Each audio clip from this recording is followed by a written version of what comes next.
exponential function. I love this function. It's so collegiate. Anyway, function means passes the vertical line test, correct? Vertical line test. So, we got that part. Devin, do you know what an exponential function is?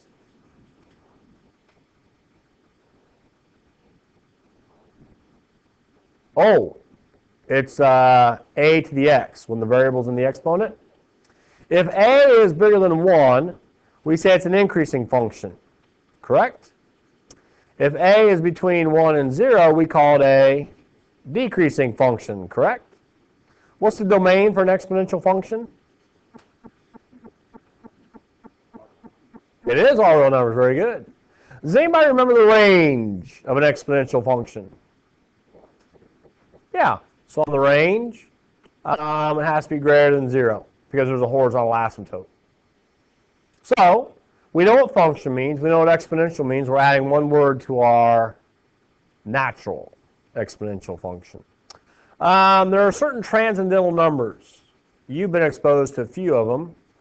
Anyway, a transcendental number is a number that has significant importance that doesn't repeat, doesn't terminate. It's like an irrational number, but it's a number that shows up repeatedly in different calculations.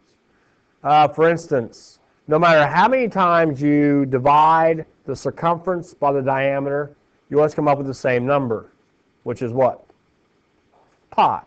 Pi is a transcendental number. We say 3.14, but it repeats over and over and over again. In the scientific or in the natural world, when you talk about population growth, that's when the function is increasing. And we talk about decay. What do you think the function is doing there? Decreasing. There was a number that kept coming up with the ratios of populations. The classic rabbits and coyotes. Once you get into like different scientific fields, you do population disbursements and you graph them out to see the effects of a certain number of coyotes versus a certain number of rabbits in a confined area. Anyway, those science classes take on more meaning. They kept coming up with the same ratio, just like they did in mathematics with pi. And that number they said, we'll just call E. That's known as the natural number, E. E has a decimal approximation much like pi. On your calculators, there are two ways of getting E.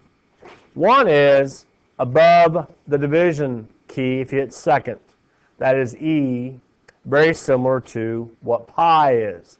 You can see once you hit them, you have decimals associated with those numbers. Over here on the left side of the calculator, if you want to take E to the first power, you can get the same thing. So you have two ways of getting E on the calculator. One is, on some calculators, it's above the divide. If you don't have the E above the divide, then you're going to have to do it above the ln.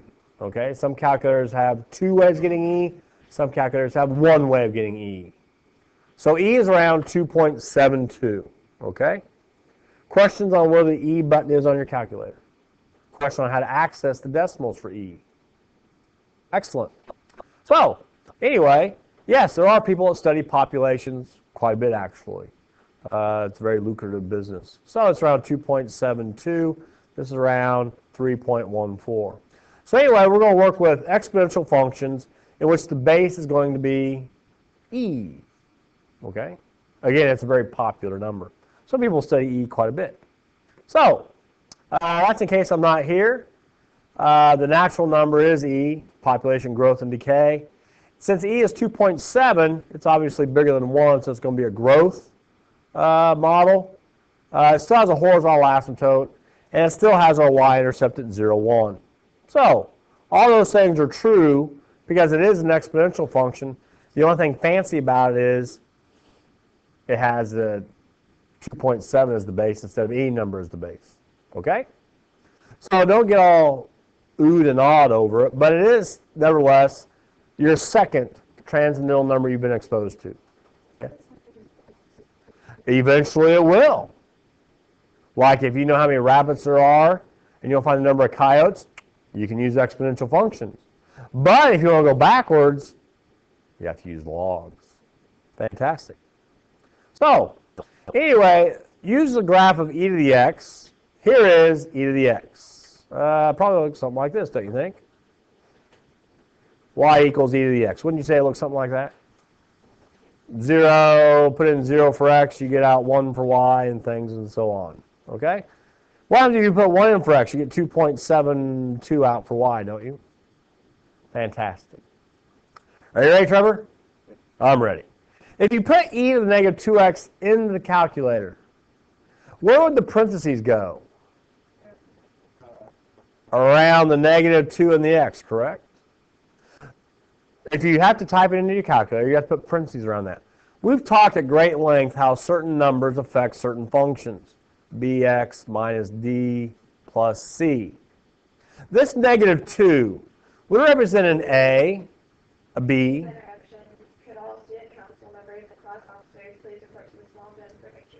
All right. With this negative 2, would it represent an a b, a d, or a c? What do you think? An a b, a d, or a c? I would say a b also. It is inside the parentheses. It's inside the function. So it's going to affect which one, the x's or the y's? The x's, correct? So is b, is that a vertical stretch or a horizontal stretch? I'm sorry. Is it a horizontal stretch or a horizontal shift? It is a stretch. It is a horizontal stretch. Remember, if you have a D, that's a horizontal shift. It actually moves everything. So I'm going to stretch the graph by 2 units. So that's going to be a stretch of 2 units. So instead of, so I'm going to stretch it horizontally. Now, what do you think the negative does inside of it? The negative usually flips it over the x or the y axis. Which one does this do inside the parentheses? Does it do x or y?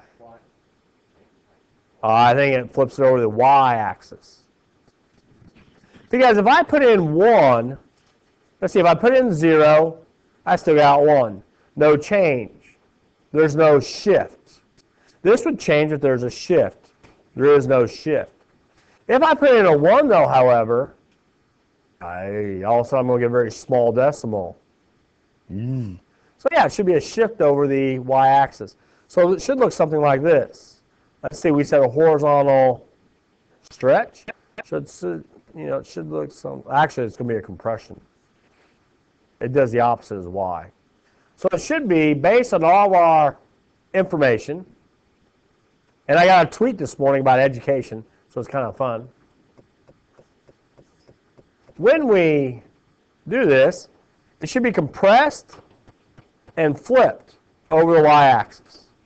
Let's find out what it is. Y equals. I'm going to do e to the x first, just to double check it. Remember, it's above the ln button, e to the x. And this one's going to be e to the negative x. Oh, sorry, negative 2x. I think I'll be able to know which is which, don't you? All right. I'm going to change my window. I'm going to go from like negative 5 to 5. And that's fine. I can go from negative 5 to 5 on that also. I'm not really zooming in, but I want to see that 0, 1 very clearly. Okay? And I hit graph. Mine's on simultaneous for various reasons. There is Alt-C. Which one do you think is which?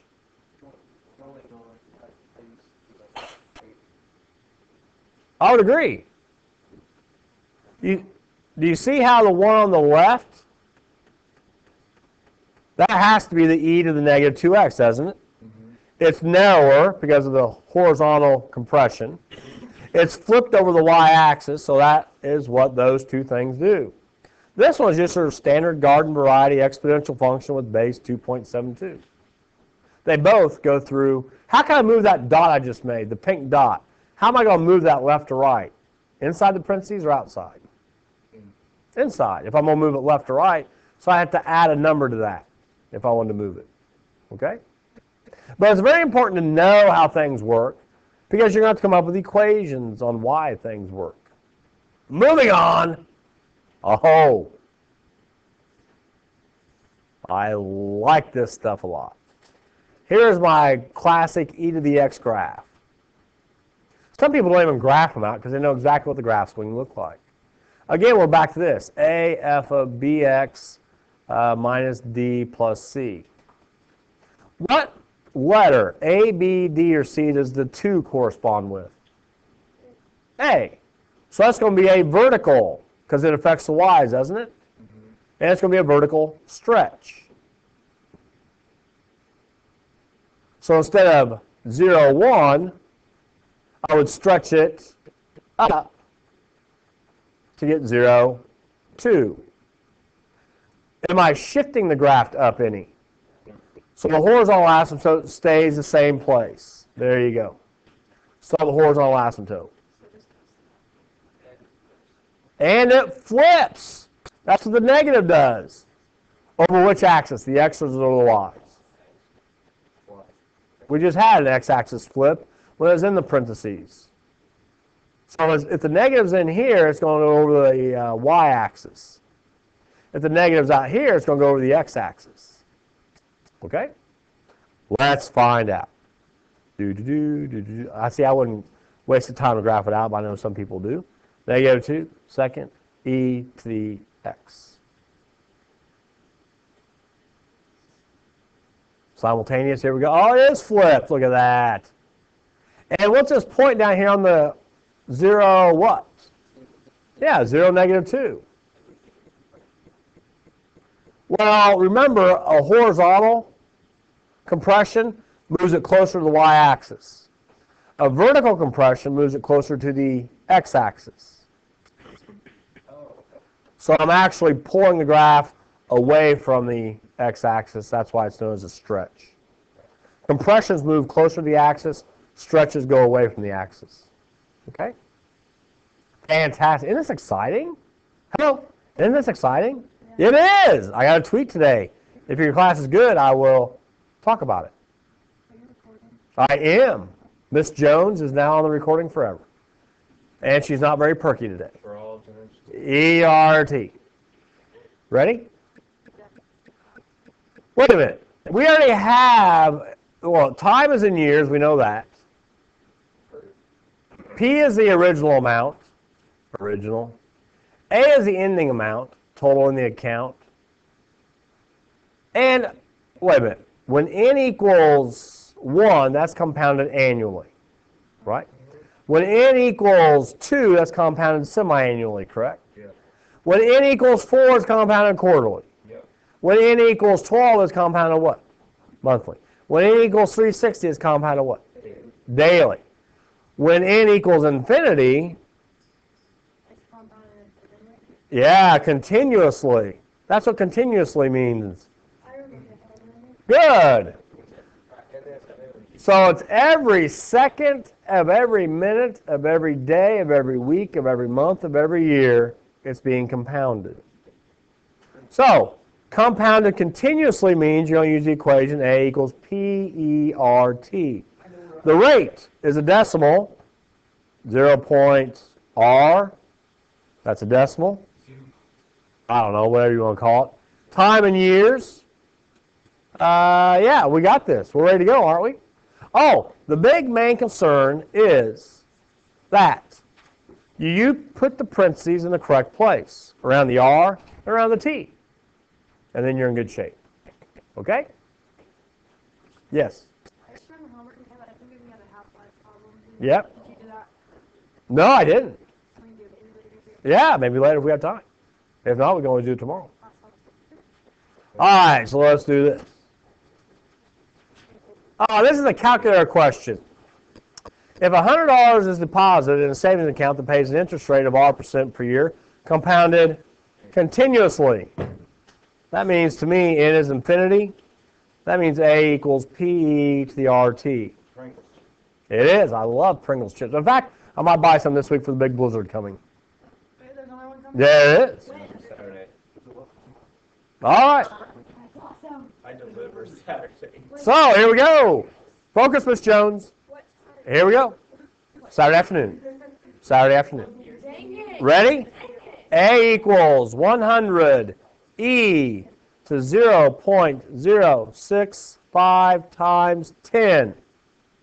Now, if you weren't here, we talked about where the E to the caret button is on your calculator. And if you were here, we talked about the fact that there is a E button. Now, you can use this E button if you want and put your own caret in. You can do that as well. But, in the sake of time and effort, I'll just put 100 E to the 0.065 times 10. Parentheses do matter. They do the order of operations. So what'd you get, Miss Suits? Excuse me?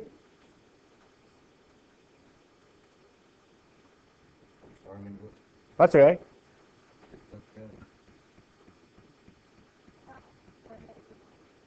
$191. And this was an interesting comment.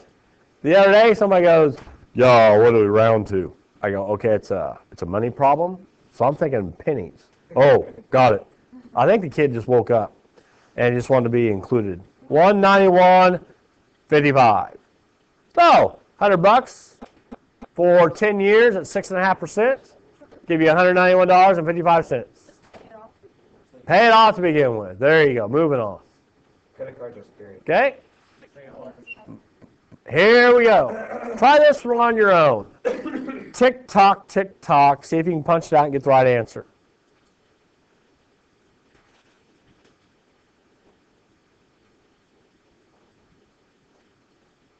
How much money invested at an interest rate of R% per year compounded continuously will amount to $8 after T years. All you do is set it up and you punch it out. Oh, nice. I think you probably did it wrong. Maybe not. For the rate, you can change it to 0.0. Oh, gotcha. Sure. They're generic directions. Why did you put that? Because the interest rate is in a percent, and we don't have a percent key, so we have to put it in as a decimal. If we had a percent key, then that would be different, but we don't. So that's in your right there. But yeah, it says R%, so you have to write it as R equals 0.055. Okay? So now I'm going to take my calculator. I don't know, do people do this in one step or two? I'll do it in 2 steps. Second, E to the 0.055 times 4. And what am I going to do with that number? I'm going to divide it into 15,000, right? And don't round a whole lot. Some people round to the nearest integer all the time. They're way off. Just grab your whole answer and divide 15,000 by it. And there you go. 12,037 is what you need to start with. Okay? So, the calculus kids are running some issues with their calculators. But we're doing some different things with them. So, yeah. So that equals P. Without this, of course. Okay? Since we're talking about dollars, that's how you do it. Questions? Good! Should be a piece of cake. Do we have to do another one, or can we go on? How do we go? Move on. All right, let's do this one first.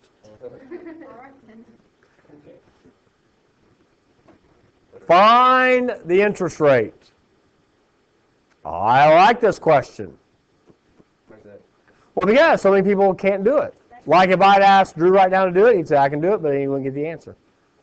Can you do it? Why not? Oh, you would too. What would you get? How'd you do it?